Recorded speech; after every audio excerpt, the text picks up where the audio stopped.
That's all right. Hi, it's Garland and Heather Armstrong. Good morning. Good morning. Good morning. Still here, but more good news. June 1st, will be moving in. So at the end of May or mid-May next month, we're leaving for good, and we'll be moving in on June 1st in Des Moines. Congratulations. Thanks. Thanks.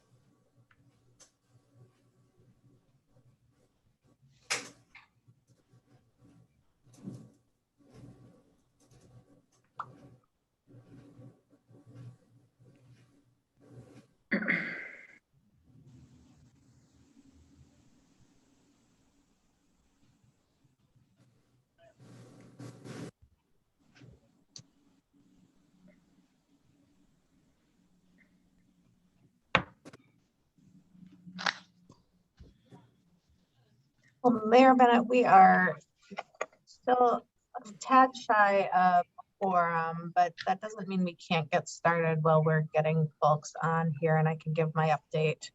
And if we need to move the items around on the agenda, we can do that. All right. I'll call this meeting to order of the Chicago Metropolitan Agency for Planning. Again, please press 6 on your phones if you are calling in to mute or unmute yourself. As permitted by the governor's disaster declaration on January 8, 2021, the determination has been made that an in-person meeting is not practical or prudent for this board. To ensure a transparent and open meeting as possible, the meeting materials were posted 1 week in advance. A recording of this meeting will be provided and linked to our website, and all votes will be taken by roll call. And with that, Aaron, you want to call the roll? Yes, Mayor Bennett. Present.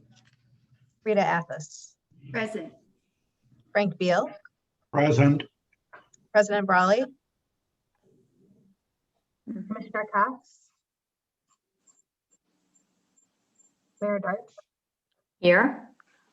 Jim Healy. Present. Mayor Noak.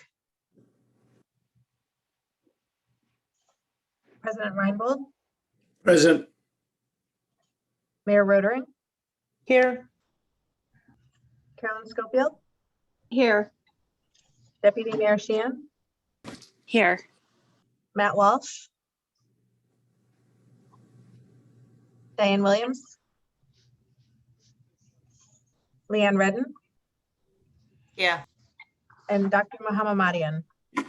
Here. Oh, Okay. and President Brawley. Here. Thank you. Thank you. Okay. It's a quorum. Yep. Ladies and gentlemen, before you the minutes of our previous meeting, I'll entertain a motion to approve the meetings. Again, state your name first and second. Healy, move to approve. Athos, second. Moved and seconded. Aaron, call the roll, please. Mayor Bennett. Aye. Rita Athos. Aye. Frank Beal. Yes. President Brawley. Yes. Commissioner Cox. Mayor Dart. Yes. Jim Healy. Aye. Mayor Noak. President Reinbold. Aye. Mayor Rotering. Aye. Carolyn Schofield. Yes. Deputy Mayor Sheehan. Yes. Matt Walsh. And Diane Williams. Motion carries. Motion carries. First item on the agenda is the Executive Director's Report. Aaron. Thank you. So as many of you know, Congress passed the American Rescue Plan last month. I wanted to provide a few priorities here this morning, and we will continue to monitor updates to it as implemented. So in addition to the $30 billion in transit operating assistance, this bill included $350 billion in emergency funding for state and local aid, including $195 billion to states and $130 billion to counties, cities, and towns. It was something that we were encouraged to see and something that was included in our federal agenda and our COVID-19 recovery relief principles. According to the bill, this funding will be for industries impacted by COVID to pay essential workers, replace revenue losses, and make investments in water, sewer, and broadband infrastructure. So we know this funding will be distributed in 2 tranches. The first of which will be paid in early May, and the second will be later this year, a year later, sorry. States that will each receive $100 million through the Coronavirus Capital Projects Funds for critical capital projects directly related to work, education, and health monitoring. We're still awaiting guidance from the Treasury Department on what the actual eligibility will be, but access to this funding we anticipate would be set up by early May. I also wanted to highlight 3 additional funding opportunities that were included. So there is a new $500 million low-income household water assistance program that will be administered by the state. It has a long, funky acronym that I'm not even sure how they're pronouncing, maybe LIWAP. A new $28 billion restaurant revitalization fund that restaurants can apply to through the Small Business Administration, and a $50 million environmental justice grants through the EPA to minority and low-income communities. So we will continue to monitor the bill and should have our analysis ready to share in the coming weeks. There will be more on this when we get to our state and federal agenda later on the agenda here. So congressional meetings, this is the time of year I would normally have just come back from DC meeting with our congressional delegation here. We've been conducting these meetings virtually this year, and it's really given us an opportunity to share our federal agenda, our regional priorities for the transportation bill's reauthorization, which expires in the September of 2021, and highlight our work in transportation, climate, and regional economic competitiveness. Also wanted to touch on these member designated projects that I'm sure many of you heard about, community projects, earmarks. There have been lots of terms for what these are. We've used the meetings with the congressional delegation to speak with members and staff about their member designated community projects or transportation specific earmarks. So as a requirement for these projects, they need to be included in the TIP, the Transportation Improvement Program, which we as the MPO manage, or the STIP, the State's Transportation Improvement Program. Anything that's in our TIP is also in the state's TIP. As a result, we've been getting lots of questions about what that means. So to be responsive, we held a forum, an informational forum, and have been answering questions from councils, staff, and villages and municipalities across the region ad hoc over the past week or so. We also sent a list of projects that are in the TIP to each of our congressional delegations' office. So literally culled the information from the Transportation Improvement Program, shared it with all of our delegates so that they could have a better handle on what exactly is included in the TIP. And we held an informational session with our delegation and their district staff and their DC staff to go through sort of the details of the projects and offer assistance if they need help vetting whether or not projects have been included in the TIP. So our role in this process is really just to be a resource and to help the districts and their offices as they go through their process of achieving or submitting their projects for consideration. And we're happy to answer any questions that you may have on this process as well. The other thing that I wanted to touch on here was our Economic Recovery Task Force, and I do believe I have a few slides here, so thank you for putting them up. As I previously mentioned, the 7 county board chairs in the city of Chicago have asked CMAP and Choose Chicago to co-chair a regional economic recovery task force to really think about policy direction, enacting change, and advocating for additional needs across the region. So since November, we've been convening stakeholders to develop recommendations to spur action here. Just wanted to give you a brief highlight on sort of the 3 different working groups and where we are at the moment here. So first, workforce development. The workforce development group is addressing obstacles to workers' immediate and long-term employability. We want to make short-term progress while at the same time thinking about larger, heavier lifts. So our current focus, we're really thinking about how we can secure real-time data to be able to develop programs and policies that are responsive to where we are at this moment in time and in the future. But we're also thinking about some of these bigger projects like coordinating access to jobs and information similar to information that you could get through a 211 system. We're looking at mapping middle skill career pathways, so how people can move into training programs to long-term careers in the near term. So those are our current focuses. You'll see on the slide some longer term ones. We've gotten some great partnerships here with Northern Illinois University. So they're really the ones who've been mapping these middle skill pathways, but really using this as an opportunity to hone in on a few industries and talent development opportunities here that are related to our expertise here in the region. And so then these longer term strategies really involve training for emerging jobs, pursuing flexible funding to support these workforce training systems, and then really making sure that we're better positioning our industries to compete in the global economy and ensure that we have a better prepared workforce here in the region. On the economic development front, we're also looking at strategies to better position our industries to compete in a rapidly changing environment here. Our economic assets are shared across all 7 counties. As many of you are well aware, it's something that we talk a lot about here at CMAP, but the way we market these assets will really benefit from a shared regional focus. So in the current near term, we're thinking about how we develop some shared pitch books, right? So how do we tell industries that might have the potential of moving here our assets? And thinking about some other tools that economic development professionals might use to attract businesses to our region. World Business Chicago and the county economic development organizations are working and discussing how to focus on these key industries and collaborating on market growth strategies, including some regional events that we might collaborate on here. So to support that kind of collaboration, we're looking at national examples for setting professional protocols for multi-jurisdictional economic development efforts. So that is a little bit on the Economic Development Committee. And then the third committee is the Tourism Working Group. With leadership from Choose Chicago, we've been able to get the Tourism Working Group, who have historically been competitors, to establish some shared interests and collaborate.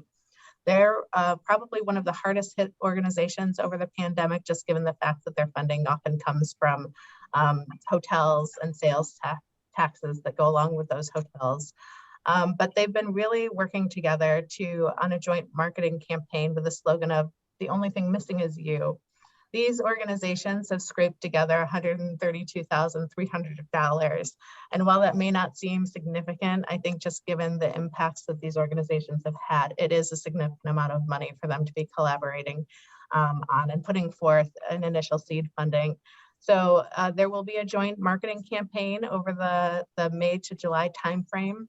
And really trying to help people understand what's open and what's here in the region, because tourism may stay a little bit local before people start getting back to traveling all over the world again. So we may ask you and have some toolkits and social media input for you to participate in this process as we share what assets are in your neck of the woods as well. I think overall, just share we're pleased with the progress that's been made so far.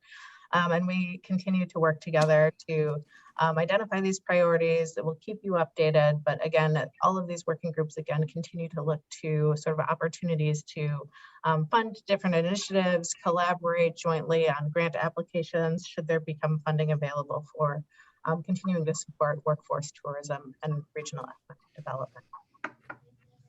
Erin, this is Rita. This is great that everyone's doing this. And this has probably already been considered, but especially on the first committee, the workforce committee, there is so much that's always going on in workforce, and being involved in that a little bit at the city, it just seemed that it was disjointed. And especially now more than ever, I think it's really important that we survey what's already out there. For example, Skills for Chicagoland's Future has done just an amazing job in workforce. So that's something the committee's doing, is surveying the efforts that are already underway that could be built upon before we start reinventing the wheel.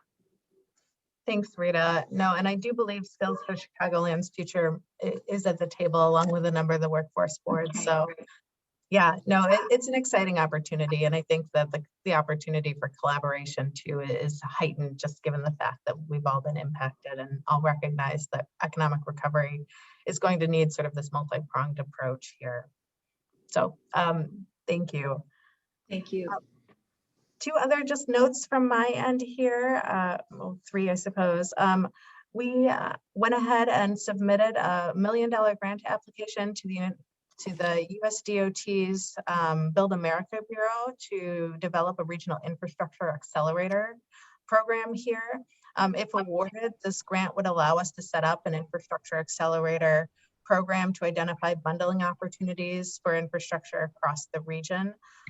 These efforts often result in scales of economy which saves money for taxpayers. It expedites the program delivery potentially. I'm sure many of you have heard other states are doing bridge bundling programs.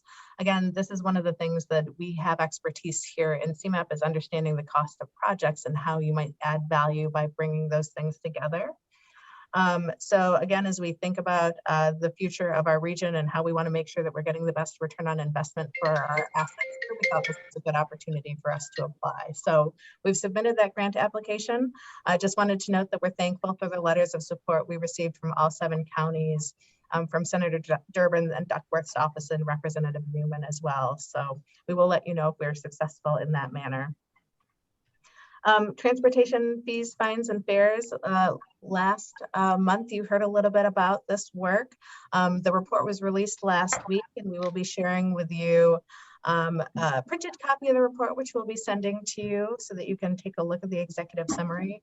But once you've had a chance to review, I and my staff would be happy to sit down and discuss the recommendations. You know, if there are opportunities for us to continue to work with your teams on advancing this work, we would be more than excited to talk with you. And then lastly, I just wanted to thank our partners who've submitted local dues. To date, we've collected 82% of our local dues. And so we are in good shape there. And the finance team is contacting outstanding partners and answering questions that folks might have related to the local dues structure there. So that concludes my report. Happy to answer questions about anything that I covered. Any questions of Aaron? Yeah, Aaron. Hi, Frank. Yeah, hi. I'm impressed with your initiative to send the tip information to all the delegation and to reiterate the importance of CMAP in the allocation of the funds that are likely to be coming in transportation. I just wondered if there's any more you plan to do to avoid what Cranes is calling an upcoming food fight as substantial transportation monies come to the region.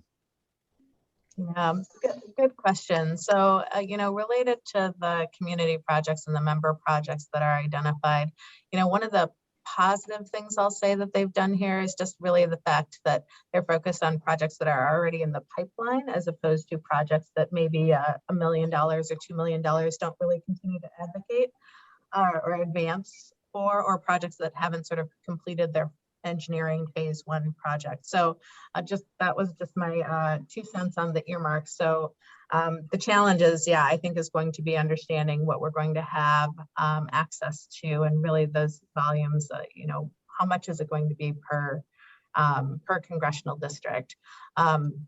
We too have continued to talk to our delegation about sort of our ability to help prioritize these projects, understanding where their goals might be. So if in a district, the goal is, you know, better connecting low-income households with transportation access, you know, there are ways for us to be able to evaluate sort of the benefit and the cost, or how many workers are able to get to different job centers across our region faster. But you're right. I mean, there is going to be a lot of money flowing. I think, again, one of the things that I've been thinking about too is how during the American Recovery and Reinvestment Act, we began to sort of monitor and daylight how some of those funds were being spent across the region efficiently.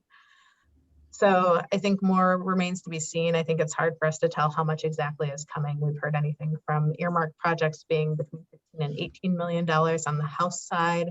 I'm not sure that they've decided what the Senate side is going to get just yet. Thanks, Tim, for confirming there. And I can keep going on and on. So let me pause there and say, I think it's top of mind for us in terms of understanding how we put those dollars to best use here in the region. That's great. Thank you. Other questions? All right, thanks, Aaron. Moving on to item 5 on procurements and contracts, Angela. Good morning, CMAP Board. Today I'm seeking approval for 2 contracts and 1 vendor limit increase. Seeking approval to enter into a contract with Barry Dunn to conduct a needs assessment for an enterprise resource planning system to support the agency's budget and financial transactions. Today I'm also seeking a cost increase for Jacobs Engineering Group in the amount of $49,900 for the grade crossing feasibility studies, including Layaway Road and Route 53 in Will County. And finally, I'm seeking to enter into a sole source contract with Urban Land Institute to provide the agency with assistance in capacity building and technical assistance programs. And with that, I'm happy to answer any questions the board may have. Any questions of Angela on those contracts? If not, I'll entertain a motion to approve all 3. So Healy moved, moved to Reinbold. approve. Oh. Did you get that, Aaron? I heard Healy and I also heard Noak or Reinbold. No, second. Thank you. Moved and seconded. Any further questions? If not, Aaron, please read the roll. Great. Mayor Bennett, Aye. Rita Effes, Yes. Frank Beal, Yes. President Burley, Yes. Commissioner Cox, Mayor Darch, Yes. Jim Healy, Healy, aye. Mayor Noak, Yes. President Reinbold, Yes. Mayor Rotering. See if she's on the line. We'll follow. Aye, sorry Thank about you. that. No problem. Carolyn Schofield, Yes. Deputy Mayor Sheehan, Yes. Matt Walsh, and Diane Williams. Motion carries. And we'll recognize Mayor Noak. Thank you.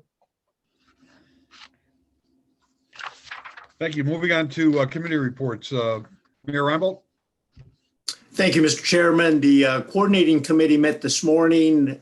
Executive Director Alaman discussed the agency's approach to extending equitable engagement to inform our transportation decisions, our internal diversity and inclusion initiatives, and the continued efforts to provide technical assistance to our low capacity communities.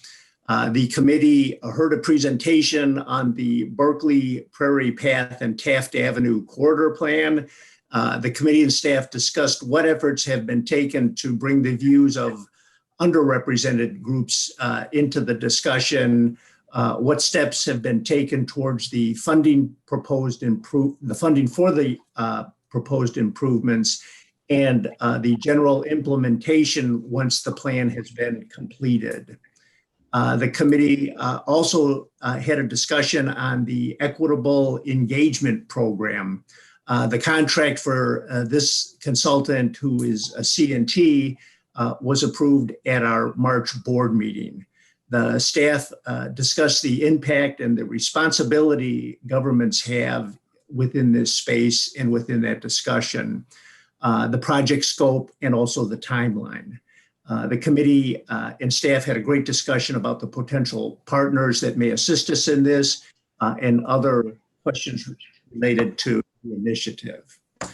Our next committee meeting is scheduled for June 9th at 8 a.m. Mr. Chairman, that concludes my report, but I will take any questions. Thank you, Mayor. Any questions of Mayor Reinbold?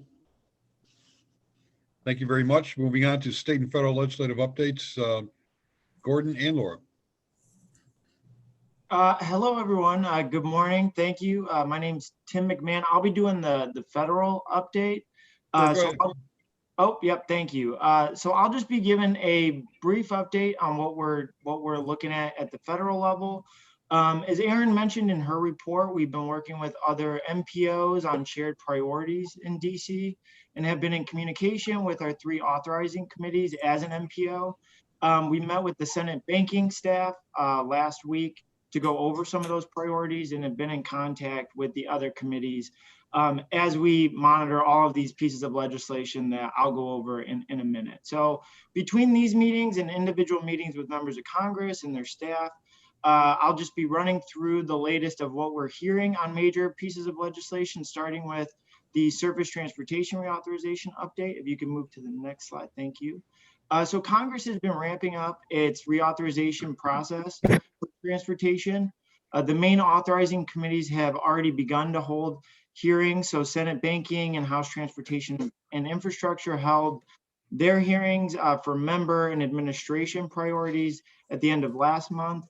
This week, the Senate EPW committee, which usually leads the Senate's portion of the bill, will hold a hearing today on how funding uncertainty affects federal highway programs. This hearing will focus on the Surface Transportation System Funding Alternatives Program, which CMAP has been supportive of in our federal agenda and reauthorization principles. The program provides funding to states to demonstrate user-based alternative revenue mechanisms. What we like to call a road usage charge falls under this category. Similarly, the Senate Banking Committee will also be holding its first hearing on the public transit section of the next bill tomorrow. So there is still no indication of how the House and Senate committees that cover the revenues portion of this bill, of the next bill, what they will come up with. We still have not heard that. And we just want to note that Congress is still at the early stages of this process, and it's unclear how this reauthorization process will interact with the administration's recently proposed infrastructure plan.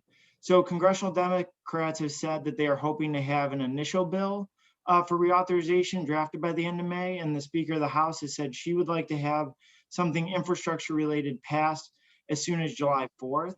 So it's still unclear that whether that will be the Biden plan, the infrastructure plan, or surface transportation reauthorization, or a combination of both of those. The last thing here I wanted to mention on reauthorization is just echoing what Aaron has already said about member designated projects, which are the kind of earmarks on the House T&I committee. The deadline for those projects is April 23rd. But most of our congressional delegation members have deadlines that are well before that throughout this month, so they can review projects. Next slide on House Appropriations. We are tracking a separate earmark type process through the House Appropriations Committee. Those projects are called community projects funding. Eligibility for those project categories are broader than the Transportation Committee ones and include funding across committee accounts, such as funding for stormwater planning grants, drinking water infrastructure grants, workforce training, local economic development and housing, and local transportation projects as well, among other accounts. So the deadline for those projects is a week later than the House T&I ones and is at the end of April. But similar to the Transportation Committee, those deadlines vary by member within our congressional delegation and are likely before the end of the month. So for both the transportation projects and appropriations projects, House Republicans have indicated they are supportive of the return of this earmark process. However, the Senate has still not come to an agreement on whether they want to bring this process back in their chamber. But that decision should be coming soon if they want to keep their end of May timeline for a draft reauthorization bill. Now, moving on to the Biden infrastructure proposal, the American Jobs Plan. This is the newly released $2.3 trillion infrastructure proposal, which includes significant investments in roads, transit, green energy, and other infrastructure. Under this plan, $571 billion would go toward improving existing roadways and transit systems, supporting passenger and freight rail networks, and improving road safety for all users, and also expanding electric vehicle infrastructure. Other investments that they've mentioned in that plan are, neighborhoods that have been historically disconnected by past transportation projects. Though there's funding for that potentially, as well as regionally significant projects. The plan would invest $361 billion in water and clean energy infrastructure, as well as strengthen the resiliency of existing infrastructure in the face of increasing extreme weather and climate-related events. The remaining $1.3 trillion is focused on other areas such as increasing affordable housing options, greater support for regional economic and workforce development, small businesses and manufacturers. The administration has presented this proposal as additional funding to current spending and programs, so it is not necessarily their plan for surface transportation reauthorization. The proposed mechanism to pay for this is a raise in various corporate tax rates. If congressional Democrats decide to use the budget reconciliation process to pass this plan like they did with the American Rescue Plan, then it's likely that surface transportation reauthorization would be considered separately and potentially after this process, and would go through the regular committee process ahead of the expiration of the FAST Act on September 30th, 2021. And then I just wanted to mention the budget on the next slide. The White House released its initial 1.5 trillion budget request for FY 2022 last Friday. The proposed discretionary budget increases spending across agencies by about 118 billion.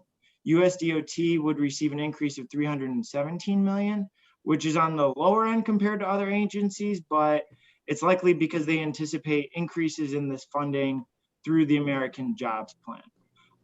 This budget includes new competitive grant programs for passenger rail and a new Thriving Communities Initiative pilot for grants and technical assistance to improve access to destinations and advanced transportation equity, both of which are encouraging, we call for in our federal agenda. So we'll continue to keep an eye on how all these major pieces of legislation evolve over the coming weeks and months, and how they'll impact the region, especially as it relates to funding opportunities that we think our partners should be aware of in the region, whether that's funding from the rescue plan or future pieces of legislation. We'll be monitoring all of that. So with that, I'd be happy to take any questions you may have, and also hear about anything you're hearing and looking at on the federal level. Thank you. Any questions of Tim? Mayor Bennett, this is Rita. More a comment. This is a really comprehensive report, and I appreciate it. Is there any way we can get a copy of your slides? Yes, we'd be happy to share the slides. Thanks, Erin. Just one other comment. Mayor Simonelli and Miss Bully a couple weeks ago met in a teleconference with Senator Duckworth, and she's offering initiatives to the cities and villages in the state of Illinois. She chairs the with Public Works and Water, and I think even from a budgetary standpoint, she was offering opportunities for cities and villages to submit projects. Again, the more ready the project, I think the better chance or opportunity for funding. So for those mayors out there, please let that your members from your conference know that she's seeking requests. So think about that. And in general, I think the comment from all of us is we've been around here a long time, and to finally see a opportunity for funding, as we've always said, show me the money. We've got the plans, but show me the money. I think this is an incredible opportunity for this region to take advantage of what may be coming down the road, short-term and long-term, on transportation. And I know CMAP will be assisting all of us in prioritizing the importance of some of these projects, and certainly in the area of transportation, surface, rail, et cetera, with the RTA, as to the benefits of how this funding can improve what we've worked on for such a long time, improving our region's transportation. So I know Aaron and the staff will be monitoring this very closely and working with the various cities and villages, again, especially on the initiatives, which will come from the locals, from the bottom up.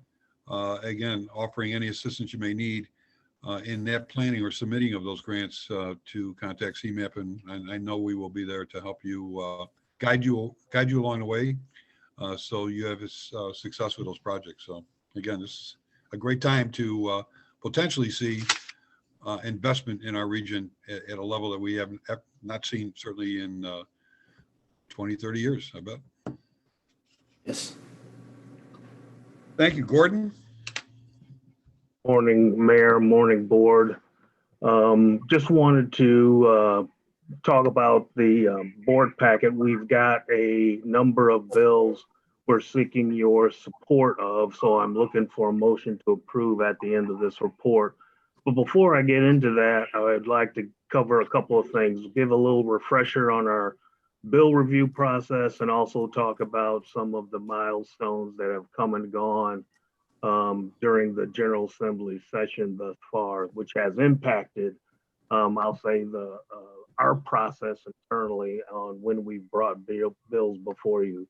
But just a quick refresher, some 7,000 bills later, we are ready to present you with a list of bills to support. And I wanted to just remind you how we arrived at this. And so back in, I want to say it was February, you approved the state legislative agenda and framework document.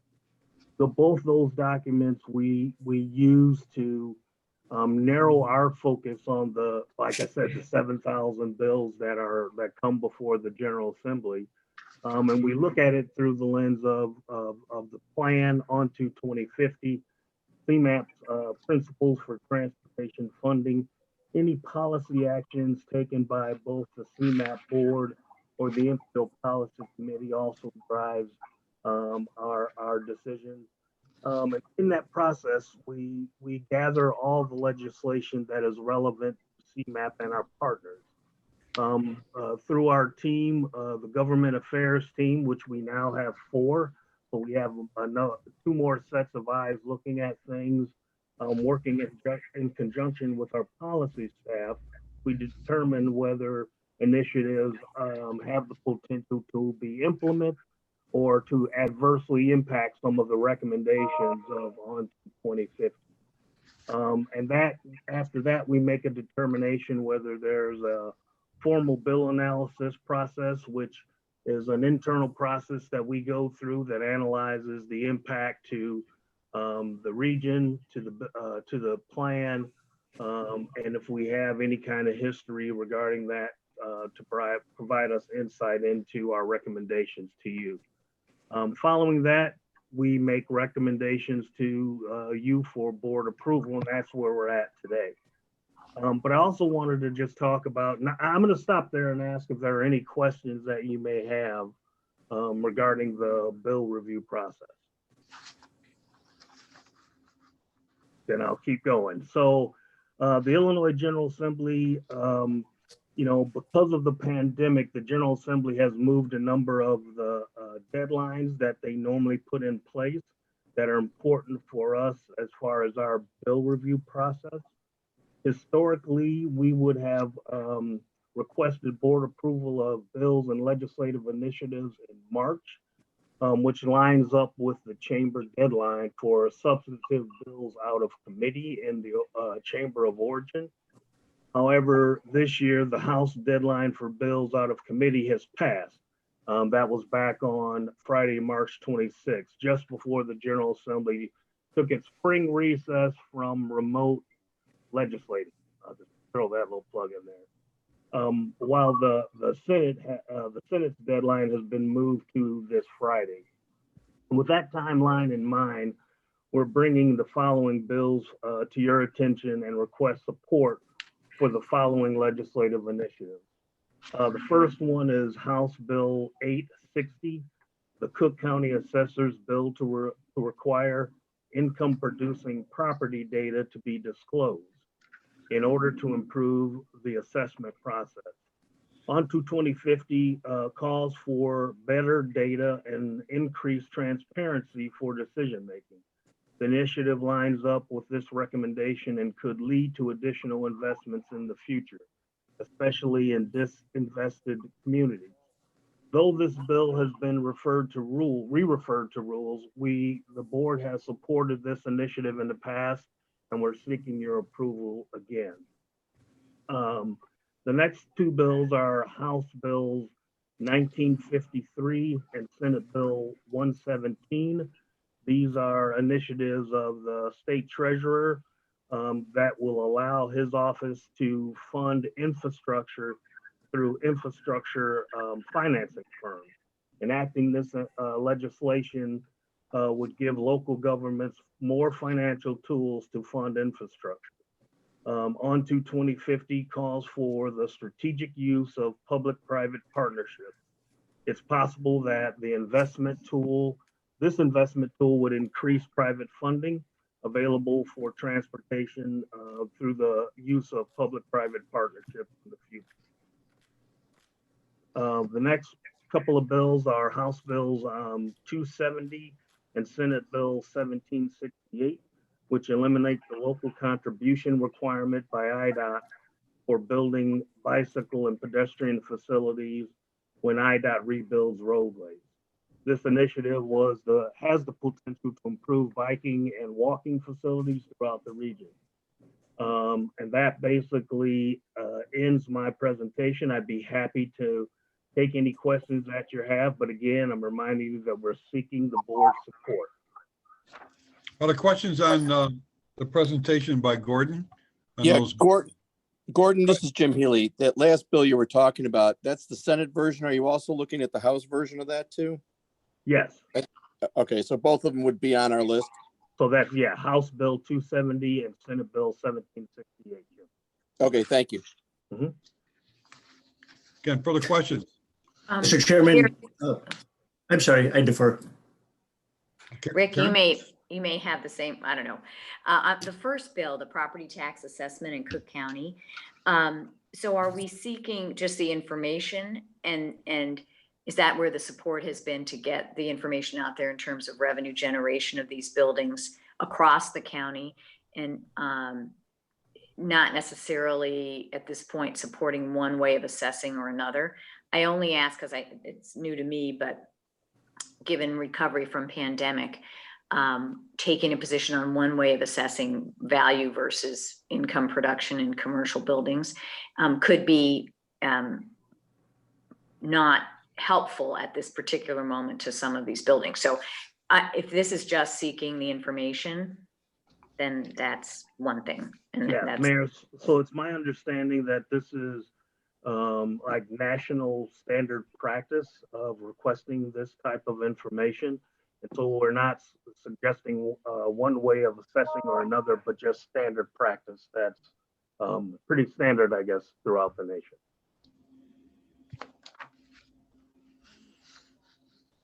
Karen, that answer your question? yes, it did. Thank you. Again, Mayor, you had a question? Reinbold? Yes, thank you, Mr. Chairman. Just wanted to know, will CMAP be slipping these bills or have we slipped these bills in support? Were we waiting for the board's final approval? And if not, or if so, would you recommend that board members slip these bills via a call to action? So that would be great if the board were to take that action, Mayor. We have, I think, slipped one bill, and I think it's the assessor's bill. And we did that in advance of this meeting because you had approved that in previous years. And so we took the initiative to go ahead and slip it. But the other bills we will be slipping now moving forward. And we'll be contacting the appropriate legislators, the committee staff members to communicate the board's action after today's meeting. Yeah. Okay. Thank you, Gordon. Thank you, Mr. Chairman. Thank you, Mayor. That's a good point. Gordon, when you're ready to do that, can you send it out to all the board members about how they can go about slipping the bill? They probably don't know that. Yep, we can provide you flipping 101. How's that? Yes. Great. It's pretty simple. You'll get something from Anthony shortly. I appreciate it. Thank you. Other questions? All right, the motion is to approve the legislative proposals. Is there a motion? So move, Healy. Second, Healy, seconded by Frank. Frank Beal. Yeah. Questions again? Karen, please read the roll. Mayor Bennett, Aye. Rita Athos, Yes. Frank Beal, Yes. President Brawley, Yes. Commissioner Cox, Mayor Darch, Yes. Jim Healy, Healy, aye. Mayor Noak, Yes. President Reinbold, Yes. Mayor Rodering, Aye. Carolyn Schofield, Yes. Deputy Mayor Sheehan, Yes. Matt Walsh, and Diane Williams. Motion carries. Thank you. Is there other business before the board? The meeting is open to the public for public comment. Yeah, it's Garland and Heather Armstrong. Just want you to know that we're almost that close. Of next month we'll be leaving, and we want to thank y'all. And you could use us like when we settle in Iowa, and then you can help us how to get on the committees there in Iowa, and then we'll definitely be so thrilled about it. And then y'all can tell them about how we did it so well for CMAP.